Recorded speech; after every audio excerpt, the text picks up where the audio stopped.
Good evening, everybody. I've already filmed this, and I read to you for an hour. Unfortunately, this lovely webcam that I'd set up also recorded my voice, so you had it twice, which wasn't nice. But I really wanted to get this up as like a thank you for 400 of you, so we're gonna try again. I've got my smart pajamas on that are far too big for me. So, this is the book I wanted to read with you guys. It was one of my favourite books as a child because I really liked dragons. I already drank my tea pretty much when I recorded last time, and we already lit a candle, so I won't do those things again.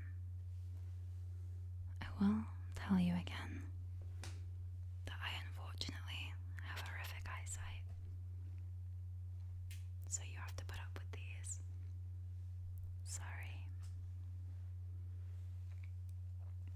But let's jump back in and we'll read a little bit, just in case any of you are like me and you enjoy being read to, because I found this really fun, so I'm happy to just do it again. I'm just gonna move you 1 second. Okay, I hope that was gentle. Right, let's try again. It was good practice. Sorry. Okay, so this book is called Dragonology. It's the complete book of dragons.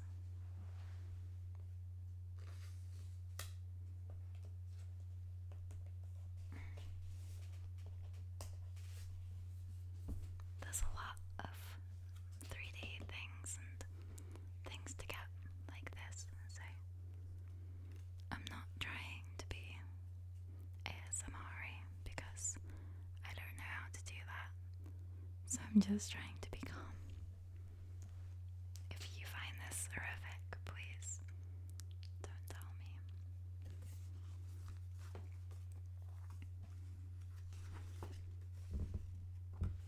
Also, don't look at my hands.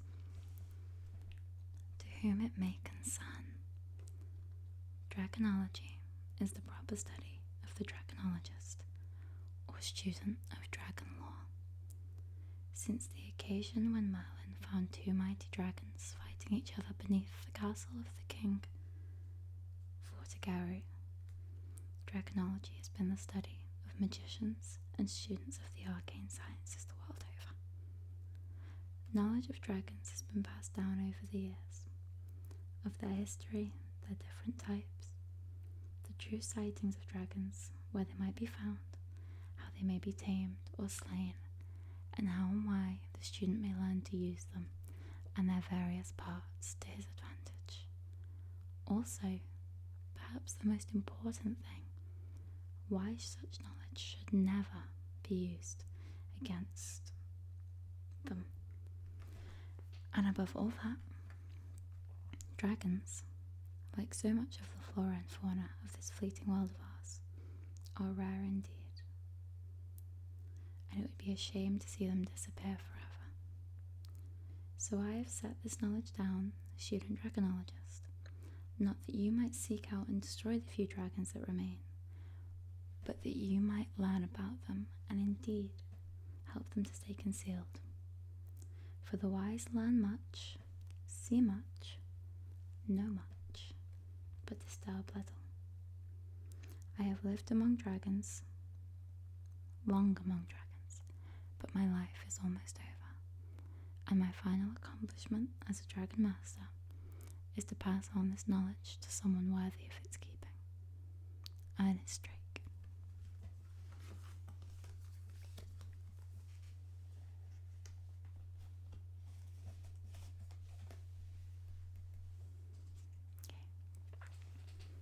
Obviously, out of respect for the book, I won't read through it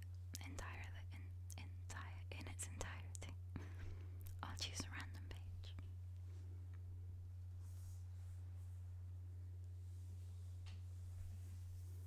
I like this page.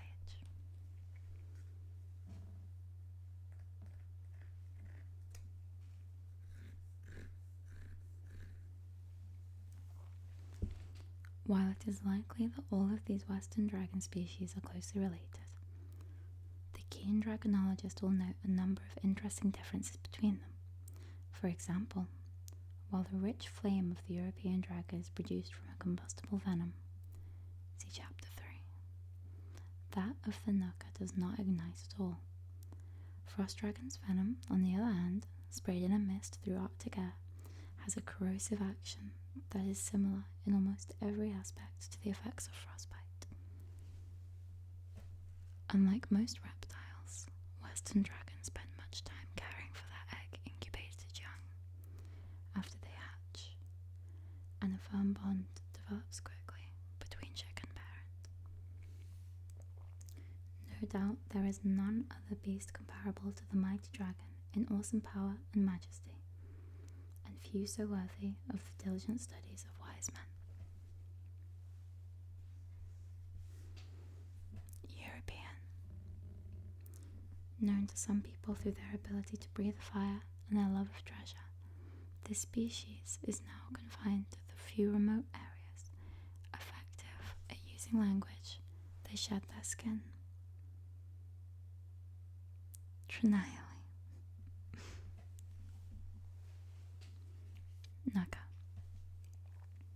Found in damp, wildern locations, near food sources such as rabbit warrens, serpentine in appearance. These creatures have only vestigial wings and cannot fly. A deep pond, well, or Nuka hole, 30 feet long, 3 to 6 feet high, leathery brown, dull, red, greenish blue.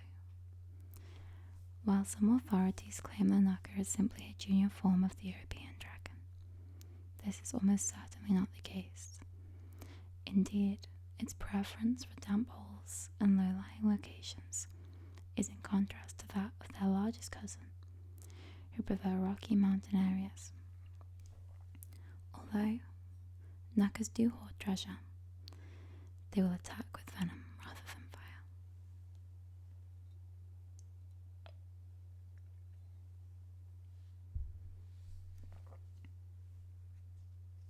Frost. Annual Arctic and Arctic migrators. Frost dragons fly thousands of miles each year to ensure that they spend the greater part of the year in their favoured dark winter climates hunting for food. A sea-facing cave hollowed out from a glacier or iceberg, 40 feet long, 12 to 15 feet high, pure white or white tinged with blue or pink. Fearsome frosty blast, tails, claws, horns. They eat giant squid, polar bear, orca, walrus, leopard seals.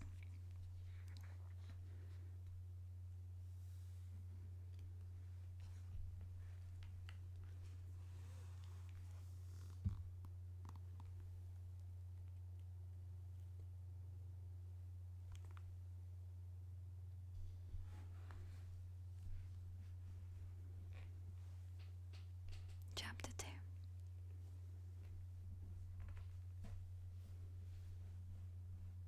It is interesting to note that while legends of western dragons portray them as vicious, bloodthirsty monsters, eastern dragons are for the most part seen as benevolent helpmeets to mankind. The reasons for this likely stem from the historical interactions that mankind has had with different species of dragon. Clearly some have been better neighbours than others. Differences between East and West. Sadly, in the West, Mummas plays enacting the mutilation and killing of dragons used to be fairly common events at Mayfairs. In the East, dragons are granted a proper respect.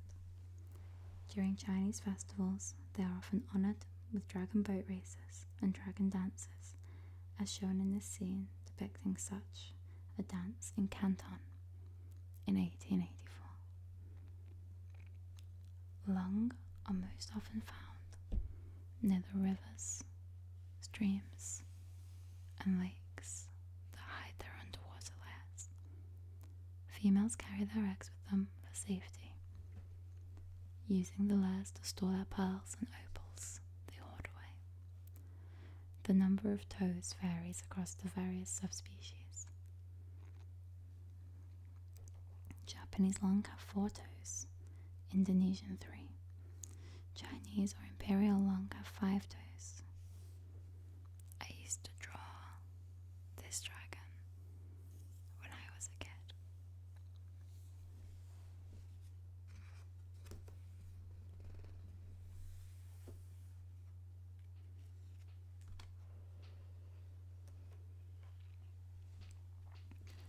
The skeletal structure of the dragon is also largely similar to that of other vertebrates. The interesting differences are those concerning the European dragon having both 2 wings and 4 legs. Unlike birds, there is no facula upon which the powerful flight muscles can be attached. Instead, a note may be added here about the current mania for paleontology. In this so-called science, huge calcified bones are unearthed, along with claims that they belong to some kind of extinct super reptile called a dinosaur. The author will not test the credulity of his readers by dealing with such fantasies, but will merely comment that were these bones to be real, they could not be those of long-dead dragons, as the skeletons found do not generally have wings. The muscle structure of the dragon is similar to that of a large lizard, with certain features that are more common to birds. The large muscles at the base of the wings are needed so that the dragon is able to gain enough force to fly. However, there is no consensus on how dragons actually are able to fly, as they do not share the chief aerodynamic features of the bird, namely their lightness. A certain amount of wing rotation may enable these creatures to attain a degree of lift, but if one were to view a dragon a priori, does that mean from above, as though it were a theoretical rather than an actual model, there you go, one would inevitably conclude that it was as likely to be able to take to the skies as the heavier than air flying machines currently being experimented with by the obscure Wright Cycle Company in America, and the contraptions of the eccentric Frenchman Louis Blériot.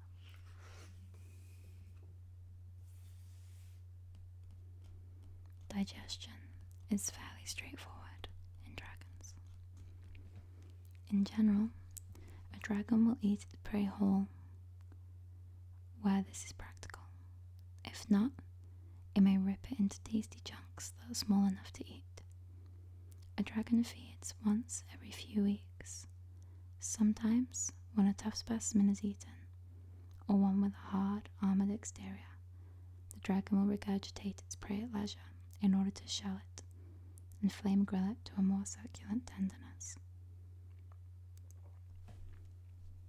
In this picture, one can see how the surprisingly bat-like wings of the European dragon are affixed to the small fingers that can be used to aid the dragon in climbing sheer cliffs and tall buildings. Dragons have the best sight of any animal and were sometimes slain so their eyes could be used in telescopic lenses. It may be that Galileo used a dragon lens in his very first telescope, before realizing that fairly good lenses could be made by grinding glass. A dragon can spot a valuable gem from 6,000 feet.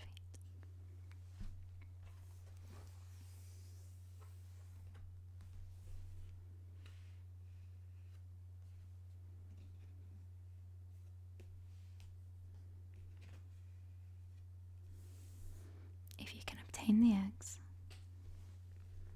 You might like to hatch your own dragon chicks. To keep the eggs warm, you will need to make a nest of live coals, which must be kept burning over the gestation period of 3 years. A small sledgehammer may help them hatch, and, if you are present, the chicks may believe you are their parent dragon, usefully increasing your chances of surviving that all-important first encounter.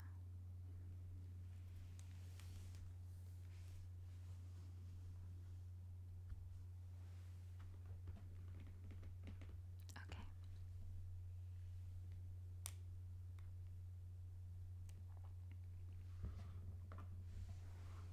I know that this was kind of a strange one compared to the gaming you've seen more regularly, but it was kind of a personal thing to share with you because this book meant a lot to me as a kid. So I hope that maybe 1 out of 100, so 4 of you, maybe enjoyed it or found it relaxing. I had fun even recording it the second time. Thank you for checking it out. I don't expect it to get many views,